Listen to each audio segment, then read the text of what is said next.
আবার শুরু হইতেছে র্যাবের তাণ্ডব। গুম খুন আবার শুরু হবে। প্রথম পদক্ষেপ ছিল গুম আইন বাতিল করা। এখন বিএনপি র্যাবকে শক্তিশালী করতেছে। আমরা তো তখন বুঝি নাই যে কেন গুম আইন বাতিল করলো বিএনপি। এখন পুরা ছবিটা পরিষ্কার হইতেছে। হাসিনার চাইতো ভয়ঙ্কর মানবাধিকার লঙ্ঘন নামে আসতেছে বিএনপির হাত ধইরা। ব্যানে ব্যানে করছি না, এই যে দেখেন র্যাবরে 163টা নতুন গাড়ি কিনে দিতেছে বিএনপি সরকার। জঙ্গল সলিমপুরে নতুন ট্রেনিং সেন্টার হইতেছে। আমেরিকার স্যাংশন খাওয়া এই খুনে বাহিনীকে বিএনপি আবার পাইলা পুষা বড় করতেছে। এমনি এমনি না, ওইগুলা করার জন্য কইতেছে নাম পাল্টাবে, নতুন আইন করবে, যেন মানবাধিকার মাইনা চলে এই খুনি বাহিনী। এই র্যাব বিএনপির ইলিয়াস আলীরে গুম করেছিল। বিএনপি নিজেই র্যাব বিলুপ্তির দাবি করেছিল, আর ক্ষমতা এসে সেই র্যাবের নাম পাল্টাইতেছে। নাম পাল্টাইলে ভালো হয়ে যাবে? শিলং সালাউদ্দিনরে কেন কেউ জিগায় না? র্যাব তো বিএনপি বানাইছিল। র্যাব চলে কোন আইনে জানেন? আসেন সেটা একটু বুঝে দেখি র্যাব কোন আইনে চলে। র্যাব চলে অস্ত্রধারী পুলিশ ব্যাটালিয়ন সংশোধন আইন 2003-এর অধীনে। এরা 9 জুলাই 2003 সালে পাশ হয়েছে খালেদা জিয়ার আমলে। আর এই আইনটা যেটা সংশোধন করে র্যাব বানানো হয়েছে সেটা 1979 সালের অস্ত্রধারী পুলিশ ব্যাটালিয়ন অধ্যাদেশ, জিয়াউর রহমান সরকারের আমলে সামরিক অধ্যাদেশ। মূল আইনটা 1979 সালের অধ্যাদেশ, জিয়াউর রহমানের সামরিক সরকারের। আর 2003-এর সংশোধনীটা খালেদা জিয়ার সরকারের। অর্থাৎ র্যাবের আইনি কাঠামো যেটা পুরাপুরি বিএনপি পরিবারের নির্মাণ। র্যাব যে দুইটা আইনি কাঠামোর উপরে দাঁড়ায় আছে, দুইটাই বিএনপির তৈরি। আর এখন কইতেছে আইন পাল্টাবে। তো আগে যখন র্যাব বানানো হয়েছিল তখন এই আইনের কথা ভাবেন নাই কেন? বালশুন, র্যাব যে আইনে খুনি দানে হইয়া উঠছে সে আইন তো আপনারই বানানো, এটা দায় কার? এত মানুষ গুম হইলো, ক্রসফায়ারে মারা গেল, এখন মানবাধিকার মাইনা যেন চলে সেই জন্য আইন বানাবেন? র্যাব তো আইন মাইনাই খুন করছে। যে আইন বানাবেন সেই আইন মাইনা খুন অব্যাহত রাখবে। যে মানুষগুলো মারা গেল, নিখোঁজ হইল, তাদের জীবন কি মূল্যহীন? তো র্যাব কিভাবে তৈরি হয়েছিল সেটা আপনারা জানেন? আপনাদের বলি, হয়তো অনেকেরই জানেন না, ইয়াংরা হয়তো অনেকেই জানে না। আসেন সেটা একটু বলি। 2002 সালে খালেদা জিয়া ক্ষমতা এসেছিল সন্ত্রাস নিয়ন্ত্রণ করার প্রতিশ্রুতি দিয়া। উল্টা আইন শৃঙ্খলা পরিস্থিতি একেবারে যাচ্ছাতেই হয়ে গেছিল। ঢাকা শহরে কয়েকজন কমিশনার খুন হইল প্রকাশ্য দিবালোকে। খালেদা জিয়া আর্মি নামাইল, নাম দিল অপারেশন ক্লিন হার্ট। আর্মি ধরে নিয়ে যাইতো যারে তারে। আর্মি ক্যাম্পে নির্যাতনে যারা মারা যেত কইতো হার্ট অ্যাটাক করছে। অপারেশনে 40,000-এর বেশি নিরাপত্তা বাহিনী অংশগ্রহণ করেছিল। যৌথ বাহিনী 11,245 জনকে গ্রেপ্তার করছিল। শত শত মানুষ আহত হয়েছিল। 40 জনের বেশি হেফাজতে মারা গেছিল। 40 জন। এইসব বিচার বহির্ভূত হত্যাকাণ্ডকে খালেদা জিয়ার সরকার ইন্ডেমনিটি দিল। আইন শৃঙ্খলা পরিস্থিতির ড্রামাটিক উন্নতি হয়েছিল, এটা সত্য। তো বাঙ্গুরা তখন বুদ্ধি বের করলো, এইভাবে তাইলে সন্ত্রাস নিয়ন্ত্রণে রাখা যায়, আর্মি থাকতে হবে মাঠে। তৈরি হইল র্যাব। কালো পোশাক কেন হইল জানেন র্যাবের? সর্দির বডিগার্ডরা যে জয় বাংলা করেছিল বেঙ্গল ল্যান্সার, তাদের ইউনিফর্ম। এই যে দেখেন বেঙ্গল ল্যান্সারের ইউনিফর্ম ট্যাঙ্কের উপরে দেখেছেন কালো, ওটাই। এই র্যাব গঠন করাটাই তো আইনত একটা ভুল ধারণা, মারাত্মক ভুল ধারণা। বাঙ্গুরা এমনই গর্ধব যে এটা যে খুনি বাহিনী হয়ে উঠবে সেটা বুঝতে পারেন। এটা প্রথমেই বোঝা যায় কেন এটা ভুল ধারণা। আসেন বুঝায় বলি।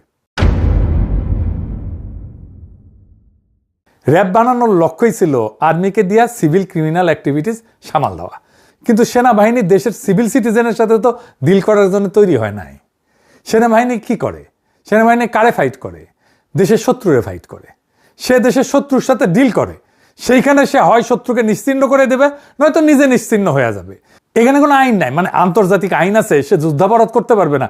কিন্তু বোমা ফেলায় যদি শত্রু সেনাদের সাফা কইরা দেয়, মিলিটারির কোনো অপরাধ নাই, বরং আমরা মেডেল দিয়ে তারে পুরস্কৃত করব। তাই মিলিটারি মাইন্ডসেট একদম আলাদা। কিন্তু পুলিশ দেশের শত্রুর সাথে ডিল করে না, সে ডিল করে দেশের নাগরিকের সাথে। তাকে দেশের আইন মাইনা, নাগরিক অধিকারের সীমানা মাইনা ডিল করতে হয়। সে শুধু অপরাধীর সাথে কিন্তু ডিল করে না, সে নিরপরাধ মানুষের সাথেও ডিল করে, ভালো মানুষের সাথেও ডিল করে। ধরেন ইমিগ্রেশন পুলিশ, সে কি অপরাধীর সাথে ডিল করে? বা ট্রাফিক পুলিশ। আবার ধরেন কোনো ক্রাইম হয়নি, তাও তো পুলিশ লাগে। জিনিস হারাইলে তো পুলিশে ডায়েরি করতে হয় থানায়। রাস্তায় দুর্ঘটনা হইলে পুলিশকে ডিল করতে হয়। কেউ হারাইয়া গেলে আমরা পুলিশের সাহায্য নিই।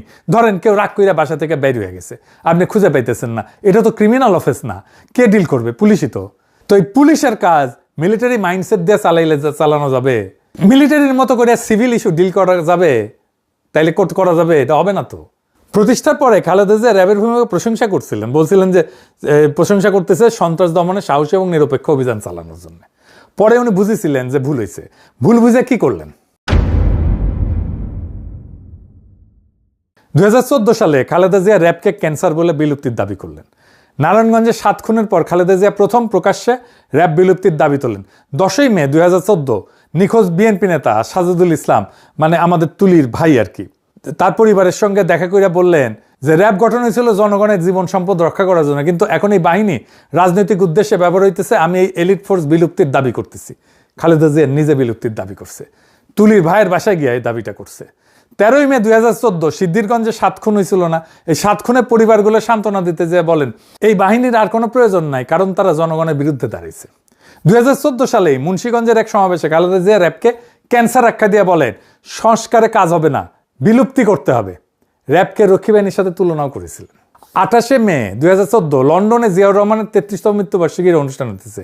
তারেক রহমান র্যাব বিলুপ্তির দাবিতে গণস্বাক্ষর কর্মসূচি উদ্বোধন করে কইলেন র্যাব অবিলম্বে বিলুপ্ত করা সময়ের দাবি। নারায়ণগঞ্জের 7 খুনে শুধু র্যাব সদস্যরাই জড়িত না, প্রধানমন্ত্রী শেখ হাসিনাও জড়িত। বিএনপি র্যাব বিলুপ্তির জন্য 2024 পরে আনুষ্ঠানিক সুপারিশও দিল। কি মজার কথা! 5 ডিসেম্বর 2024 অন্তর্বর্তী সরকারের পুলিশ সংস্কার কমিশনে আনুষ্ঠানিক প্রস্তাব জমা দিল। সেখানে র্যাব বিলুপ্তি আর একটা পুলিশ কমিশন গঠনের সুপারিশ ছিল। 10 ডিসেম্বর গুলশান কার্যালয়ে সংবাদ সম্মেলন করল বিএনপির স্থায়ী কমিটির সদস্য আর এখনকার স্পিকার মেজর হাফিজ। ওইখানে আনুষ্ঠানিকভাবে দাবিটা ঘোষণা করলেন। উনি বললেন মেডিকেল সায়েন্সে এটা বলা আছে যখন গ্যাংগ্রিন পুরোপুরি ছড়ায় যায় তখন কাইটে ফেলা ছাড়া উপায় থাকে না। র্যাব আন্তর্জাতিকভাবে নিন্দিত হইয়া দেশের ভেতরে দানবে পরিণত হয়েছে।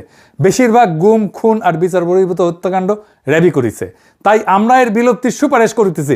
ভিডিও আছে, দেখেন, এডিটর সাহেব দেখান। যত ধরনের খুন যখন এবং যত এক্সট্রা জুডিশিয়াল কিলিং সব কিছু অধিকাংশই এই র্যাবের মাধ্যমে হয়েছে। সেজন্য আমরা এটিকে বিলুপ্ত করার জন্য সুপারিশ করেছি। দেখেছেন, এইভাবে বলার পরে ইউনূস সরকারের তো উচিত ছিল পরের দিন র্যাব বিলুপ্ত করে অধ্যাদেশ জারি করে নাই। কেমন বেকুব দেখেন, রেখে দিছে। হ্যাঁ, এত বেকুবের বেকুব এই ইউনূস সরকার ছিল। এখন এই 22তম প্রতিষ্ঠাবার্ষিকী হইল এই কয়েকদিন আগে, ওইখানে শিলং সালাউদ্দিন গেছে। ওইখানে বলে যে র্যাবের জবাবদিহিতা, স্বচ্ছতা আর মানবাধিকার সুরক্ষা নিশ্চিত করতে নতুন আইন প্রণয়নের উদ্যোগ নিছে সরকার। সরকার বিবেচনা করতেছে এই বাহিনী বর্তমান নামে চলবে নাকি নতুন এলিট ফোর্স গঠন করা হবে। নতুন নাম হয়েছে কিন্তু। আরো বলছে যে কিছু কর্মকর্তার কর্মকাণ্ডে বাহিনীর ভাবমূর্তি ক্ষুণ্ণ হয়েছে। ফ্যাসিবাদী শাসন আমলে কোনো প্রতিষ্ঠানই অক্ষত থাকে নাই, পুলিশ, সেনাবাহিনী, র্যাব, বিজিবি সবাই। কিন্তু কয়েকজন কর্মকর্তার কাজের জন্য পুরো প্রতিষ্ঠানকে তো দায়ী করা যায় না। না না না, তা তো বটেই। এই যুক্তি তো আওয়ামী লীগও দেয়।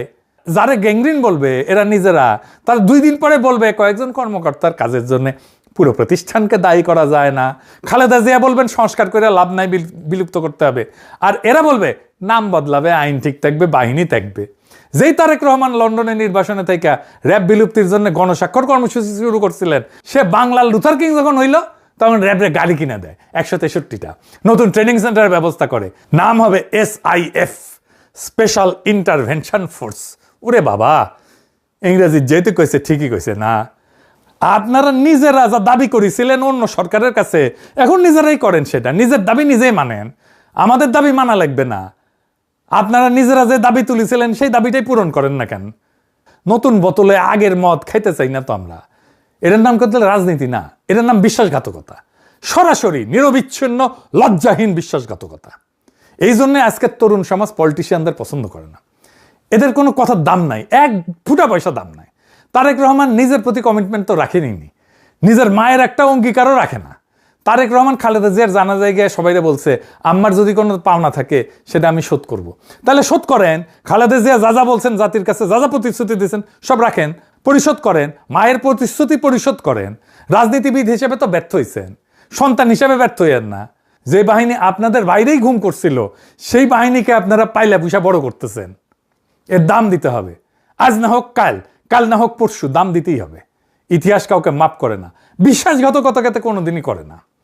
আপনারা যা বলছিলেন সেটা করেন, আর যদি সেটা না করেন তাহলে বাংলাদেশের মানুষ আপনাদেরকে ইতিহাসের সেই আস্ত করে ছুঁড়ে মারবে যেই আস্ত করে হাসিনাকে তারা ছুঁড়ে মারছে। ইনকিলাব জিন্দাবাদ।